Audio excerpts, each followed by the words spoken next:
সবাইকে আমন্ত্রণ জানাচ্ছি বিডি লাইভ 24 নিউজে। প্রথমে শিরোনাম। নায়ক রুবেলের মৃত্যুর গুজব, সোহেল রানার হুমকি। ঢাকা চট্টগ্রাম মহাসড়কে কাভার্ড ভ্যান উল্টে 20 কিমি যানজট। অনুমতি ছাড়া হজ করলে কঠোর শাস্তির ঘোষণা সৌদির। এতক্ষণ শুনছিলেন শিরোনাম, এখন বিস্তারিত। সামাজিক যোগাযোগ মাধ্যমে ছড়িয়ে পড়েছে নায়ক রুবেলের মৃত্যুর গুজব। বিষয়টি নিয়ে ক্ষোভ প্রকাশ করেছেন এই নায়কের বড় ভাই, অভিনেতা, প্রযোজক ও নির্দেশক মাসুদ পারভেজ সোহেল রানা। রুবেলকে নিয়ে যারা মিথ্যা ছড়াচ্ছেন তাদের হুঁশিয়ার করে দিয়ে মঙ্গলবার এক ফেসবুকে স্ট্যাটাস দিয়েছেন তিনি, যেখানে কড়া ভাষায় সতর্ক করেছেন গুজব রটনাকারীদের। সোহেল রানা তার স্ট্যাটাসে লিখেছেন, আল্লাহর রহমতে আপনাদের দোয়ায় রুবেল সম্পূর্ণ সুস্থ আছে।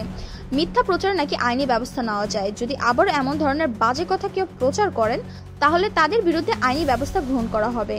পরে আরেক স্ট্যাটাসে অভিনেতা লিখেন, অমানুষের বাচ্চারা সংযত হও, রুবেলের মিথ্যা মৃত্যু সংবাদ প্রচার করলে এবার কঠিন শাস্তি নেওয়া হবে। সোহেল রানার এমন পোস্টের পর অনেকে তাকে শান্ত থাকার অনুরোধ জানিয়েছেন। পাশাপাশি যারা এই ধরনের খবর প্রচার করেছেন তাদের প্রতি নিন্দাও জানিয়েছেন। ঢাকা চট্টগ্রাম মহাসড়কে চান্দিনা নুরিতলায় একটি কাভার্ড ভ্যান উল্টে গেছে। এতে ঢাকা থেকে চট্টগ্রামগামী সব যানবাহন চলাচল বন্ধ, প্রায় 20 কিলোমিটার যানজটের সৃষ্টি হয়। বৃহস্পতিবার 1 মে ভোরে 4:30টায় নুরিতলা বাস স্ট্যান্ডের কাছে এই দুর্ঘটনাটি ঘটে। তবে এতে হতাহতের কোনো খবর পাওয়া যায়নি। ইলিয়টগঞ্জ হাইওয়ে পুলিশ ও প্রত্যক্ষদর্শী সূত্রে জানা যায়, চট্টগ্রামী ওভারলোড একটা কাভার্ড ভ্যান উল্টে গিয়ে সড়কের মাঝে আড়াআড়ি ভাবে পড়ে যায়। পরে কুমিল্লা থেকে ক্রেন ও ইলিয়টগঞ্জ ফাঁড়ির ক্রেন এনে দীর্ঘ 3-4 ঘন্টা চেষ্টা চালিয়ে দুর্ঘটনা কবলিত গাড়িটি উদ্ধার করা হয়। পরে যান চলাচল স্বাভাবিক হয়। তবে 3-4 ঘন্টা সড়কে যানবাহন চলাচল বন্ধ থাকায় ট্রাক ও কাভার্ড ভ্যানের চালকরা পথে ঘুমিয়ে পড়ে। ফলে যানজট এখনো থেমে চলছে। Elliotganj highway police OC Mohammad Ruhul Amin বলেন, অতিরিক্ত বোঝাই কাভার্ড ভ্যানটি উদ্ধার করতে 3-4 ঘন্টা সময় লেগে যায়। এই সময় পথে চালকরা ঘুমিয়ে পড়েন। তবে তাদের ঘুম থেকে তুলে সড়কে যানবাহন চলাচল স্বাভাবিক অবস্থায় ফিরিয়ে আনতে চেষ্টা করছি। সড়কে যানবাহন স্বাভাবিক অবস্থায় ফিরিয়ে আনতে 2-3 ঘন্টা সময় লাগতে পারে বলে জানান তিনি। অনুমোদন ছাড়া হজ পালনের চেষ্টা কিংবা এর সহায়তাকারীদের বিরুদ্ধে কঠোর শাস্তির ঘোষণা দিয়েছেন সৌদি আরবের স্বরাষ্ট্র মন্ত্রণালয়।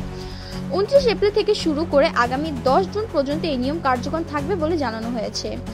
মন্ত্রণালয়ের ঘোষণা অনুযায়ী অনুমোদন ছাড়া হজ পালনের চেষ্টা করলে বা হজ পালনের উদ্দেশ্যে মক্কা নগরীয় পবিত্র স্থানগুলোতে প্রবেশ করলে সর্বোচ্চ 20,000 সৌদি রিয়াল, প্রায় 5,331 মার্কিন ডলার পর্যন্ত জরিমানা করা হবে। এই নিয়ম ভিজিট ভিসাধারীদের ক্ষেত্রেও প্রযোজ্য, যারা নির্ধারিত সময়ের মধ্যে মক্কা ও পবিত্র স্থানগুলোতে প্রবেশ বা অবস্থান করতে চাইবেন।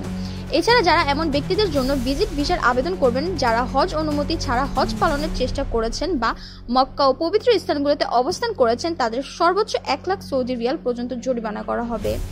প্রতিটি ব্যক্তির ক্ষেত্রে জরিমানার পরিমাণ গুণিত হবে। একই জরিমানা প্রযোজ্য হবে তাদের ক্ষেত্রে যারা ভিজিট ভিসাধারীদের মক্কা ও পবিত্র স্থানগুলোতে পৌঁছে দেওয়ার জন্য পরিবহন করেন বা করতে চান, কিংবা তাদের হোটেল, অ্যাপার্টমেন্ট, বাসা, অস্থায়ী আশ্রয় কেন্দ্র বা হজ যাত্রীদের আবাসনে আশ্রয় দেন বা দিতে চান। আমাদের নিউজগুলো যদি আপনাদের ভালো লেগে থাকে, আপনার মূল্যবান মন্তব্য আমাদের কমেন্ট বক্সে জানিয়ে দিবেন। এতক্ষণ আপনাদের সাথে ছিলাম আমি সিনথিয়া।